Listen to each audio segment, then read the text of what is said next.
We're back again for the season finale of season 6. Oh, that makes sense because it's a movie about a murder, so it's kind of like a cliffhanger for until we come And back. we're not going to tell anybody the ending We're not going to until tell who the season murderer 7. is. Yeah. This is going to be Kay Walsh in Stage Fright from 1950. One of the entries in my book, There Are No Small Parts, 100 Outstanding Film Performances with Screen Time of 10 Minutes or Less. And Kay Walsh is on the cover. In fact, she's the one I most often asked. I can name everyone on the cover except that woman under small parts. Who is that? Well, that is Kay Walsh, the British actress. And the movie is Stage Fright, which is not that well known, even though it was directed by Alfred Hitchcock. It was not a success at the time, and it still doesn't have a sterling reputation. But of the ones of his that aren't classics, I have a soft spot for this one. I like this one a lot, and I think more people would enjoy it if they knew about it. It's got a lot of wonderful character people, not just Kay Walsh, but the star of the movie is Jane Wyman. Her parents are played by Alistair Sim and Sybil Thorndike.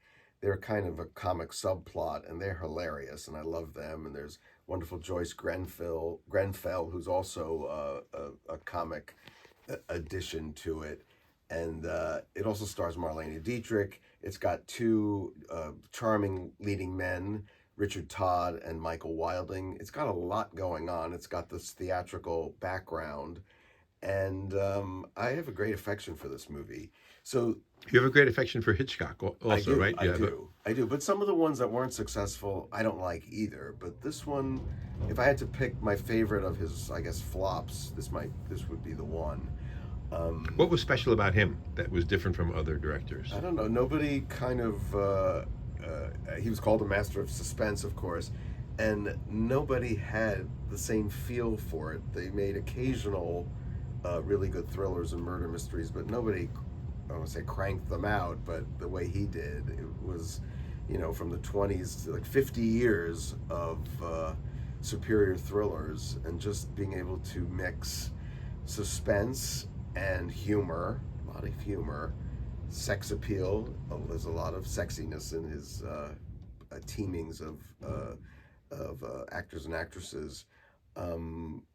He just sort of, I think he was the greatest audience for his own films. So he's so good at manipulating us because he knew what would scare him, what would make this more suspenseful. And I think he was able to tap into, well, if it gets me, I think it's going to get them too. He was his own biggest fan in a way. I guess he was. So in Stage Fright, it's Marlene Dietrich plays a diva actress, and it's her husband who's murdered, and we don't know who did it.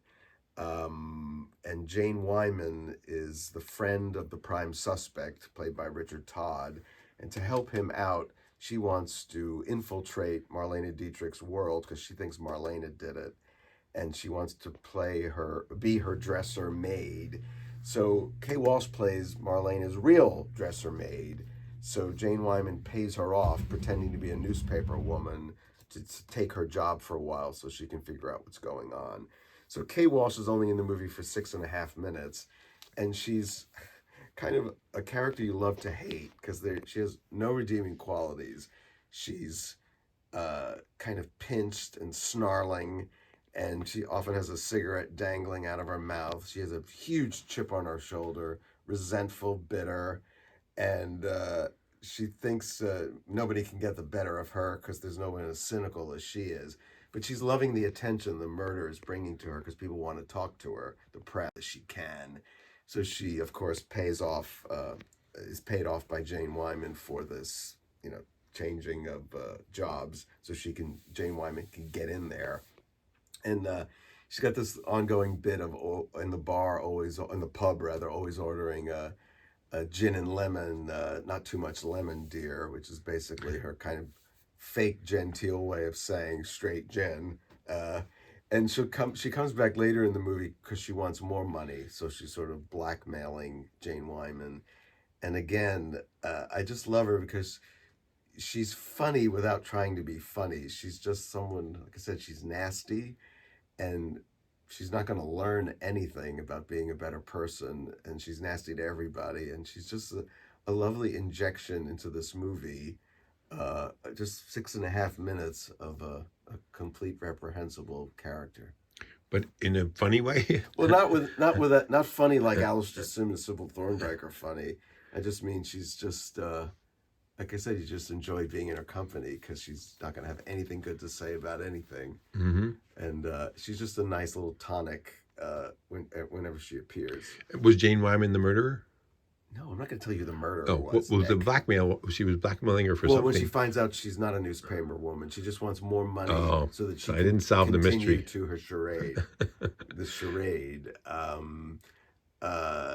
Some people think the movie doesn't play fair, or that Hitchcock doesn't play fair. But I think that's one of the cool things about it is the way it's able to surprise us based on what we already know. Michael Wilding's the detective. Richard Todd is the handsome suspect. Jane Wyman, in fact, is the only element that doesn't quite fit. They explain her American accent that she studied in America, but she's the child of these two ultra-British actors, and it doesn't seem right. It should have been a young British actress like Jean Simmons would have been perfect for her. She's also a theater student. Jane Wyman's too old and too American for this part, but she had just won the Oscar for Johnny Belinda, and she probably could do anything she wanted for that little, episode when you're hot. As a writer, do you always try to guess the ending to his movies before it comes?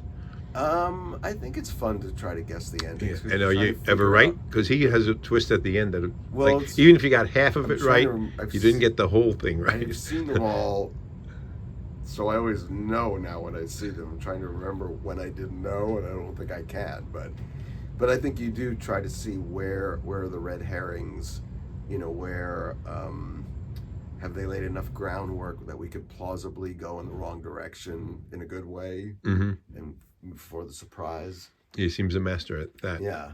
Sometimes we know who did it at the beginning, and we're alongside the killer, in terms of we know what he knows or she knows, and we're waiting for everybody else to catch up in the movie, and that's another pleasurable way to go at it. That's like a Columbo episode almost. Yeah, we saw who got killed at the beginning. Yeah, sometimes, and so there's so many different ways to go about it and draw us in, and who we attach ourselves to, and who we're worried for, all of that. Well, you flip it in the middle. And Rebecca flips it where we're following Joan Fontaine, and then we're really following Laurence Olivier's issue. Vertigo kind of does that too, where we're following Jimmy Stewart, and then in the second half we're following Kim Novak's point of view. So you can flip it too in that way. Were his movies big box office, or like just steady, reliable ones, or? It's a mixture of things that didn't do well, like Stage Fright, or things that did well enough, like Vertigo, which didn't really click into a massive hit, but didn't went into the black, say. And then you had movies that were colossal, like Rear Window was a major hit, and Psycho certainly was a major hit. Rebecca won the Best Picture Oscar and was probably the most imitated movie of the 1940s. That was a huge hit. Notorious was a huge hit. So it was a mix of, he had enough steady big hits to keep going. For all his greatness, he also was very tapped into being commercial.